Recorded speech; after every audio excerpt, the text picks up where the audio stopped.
गंगा में डुबकी लगाने के बाद कंगना आ चुकी हैं होटल में, काफ़ी फ्रेश लग रही हैं डुबकी लगाने के बाद। कंगना, अच्छा लगा होगा वहाँ पे ये?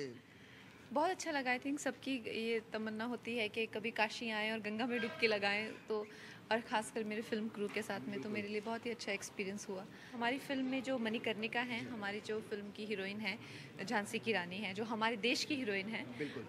उनका जन्म बनारस में हुआ था। तो यहाँ पे मणिकर्णिका, उनका नामकरण भी यहीं पे हुआ था। तो उसको ध्यान में रखते हुए हम लोगों ने सोचा कि हमारी फ़िल्म की जो शुरुआत है, वो यहीं से होनी चाहिए। बिल्कुल। कंगना, कितना एक्साइटेड हैं या इसकी तैयारी? हम तो जानते हैं कि आप घुड़सवारी सीख रही हैं, तलवारबाजी भी सीख रही हैं, इसको जी। लेके कितना एक्साइटेड हैं? क्योंकि सबकी नज़रें होंगी, एक एक देश की हीरो है, उस जी। किरदार को आप निभाने जा जी, रही हैं। जी। तो मुझ पे बहुत ज़्यादा ज़िम्मेदारियाँ हैं अब बिल्कुल। इस चीज़ को निभाने के लिए, और जैसे आपने कहा कि जो रानी लक्ष्मीबाई के लिए जो प्यार है लोगों में बिल्कुल। ऑलरेडी जो है, बिल्कुल। उसको उस तक जी पाना और उसको पर्दे पे लाना बहुत ही ज़्यादा काम है। लेकिन इसमें मैं अकेली नहीं हूँ, मेरे साथ एक अच्छी खासी टीम है, और मेरे प्रोड्यूसर्स कमल जी हो गया या सुजोय सर हो गया, इनका पूरा सहयोग है। और ये जो ग्रैंड लॉन्च है, ये भी इन्हीं ने प्लान किया था यहाँ पे, तो चाहते थे तो कोई छोटा लॉन्च भी कर सकते थे। तो जो हमारी टीम की जो स्पिरिट है, वो इतनी इन्फेक्शियस है कि आप मानेंगे नहीं कि जब हम लोग साथ में होते हैं तो ऐसा ये बता पाना मुश्किल होता है सबसे ज़्यादा पैशनेट इस प्रोजेक्ट को लेके कौन है। हर एक इस प्रोजेक्ट को लेके बहुत पैशनेट है। तो कंगना, जैसे कि अभी हम वहाँ पे भी सुन रहे थे कि ये रोल के लिए कंगना फिट है, कंगना से बेहतर कोई नहीं, तो कंगना चॉइस क्रिश की थी या आपकी थी? सी ऐसा है कि इस तरह से डिस्टिंक्शन देना कि वो हमारी चॉइस है, क्रिश की चॉइस है, वो तो ठीक नहीं होगा।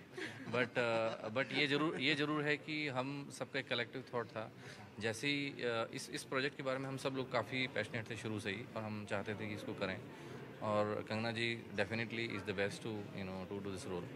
तो एक कलेक्टिव चॉइस थी हम सब लोगों की कि हम इनके पास गए, हमने इनसे डिस्कशन किया, और जैसे इन्होंने कहा, एक ख़ास बात थी सभी टीम मेंबर्स में कि सभी इस रोल को, इस फिल्म को लेके इतने पैशनेट थे कि हम शायद इसी फिल्म के लिए बने हैं। झांसी की रानी आपने किताब में पढ़ी होगी कहानी, जी। कितना आप पे उस महिला ने या उस हीरो ने असर छोड़ा है आपने?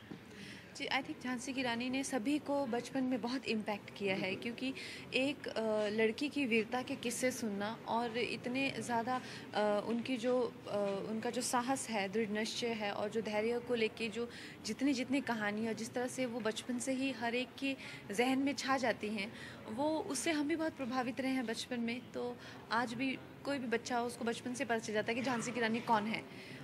तो उनकी इतनी ज़्यादा, वो शी इज़ अ लेजेंड, तो बचपन में उन्होंने हमें भी इम्पेक्ट किया है कहीं ना कहीं। आई थिंक अगर आज हम लड़कियां जो हैं, एक जो प्रेरणा का स्रोत जिसको मानती हैं, तो झांसी की रानी सबसे ज़्यादा इंस्पायरिंग है। उस किरदार को हम लोगों ने कभी देखा नहीं है, सिर्फ तस्वीरों में देखा है। उसके हाव भाव को एक, किस तरह से आप ये करेंगे?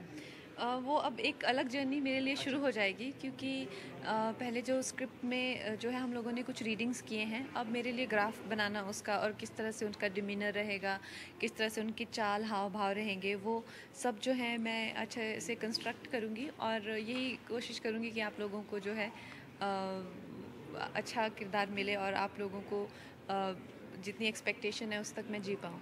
चलिए, हमसे बात करने के लिए बहुत बहुत शुक्रिया। Wish you all the best. Thanks.